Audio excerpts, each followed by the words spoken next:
Good morning mga Palanggalaya Vlogs, pabonus today April 20. Guide na to karang nga adlaw 0 si 8. Pwede na 0, pwede na ay 8. Pwede sad ninyo ubanon kung ganahan mo mag-uban ana niya. So mamasin ta karang nga adlaw sa maayo ani no. So ang pabonus sa to gahapon is si kani. Pwede pud na kay best pa na to karang nga adlaw si 5-1 man no. 5-1 ang atong best pa karang nga adlaw. May na-address ko, mapun akong ikatag sa inyo ha. Tanag mo subay. 5-1, pair na to today. Kapares na siya dito sa Inday. At tuang na inyo dito. 5-1-0, 5-1-1, 5-1-2, 5-1-3, 5-1-4, 5-1-5. Ang sunod niya, 5-1-7, 5-1-8, og si 5-1-9.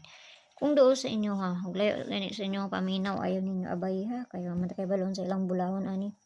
So ginagmay lang, dili kayo kung makakuan karon oy kay pila ka adlaw.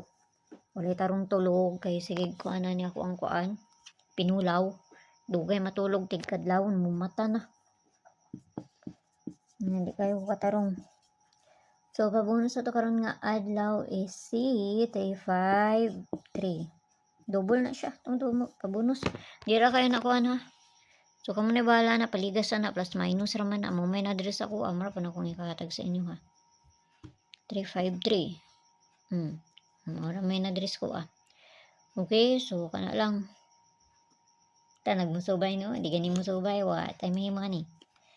So kana lang tanag makakuanta ni unya na pod. So mayong buntag sa inyo agampi ang tanan kay moray na diri sa kuha.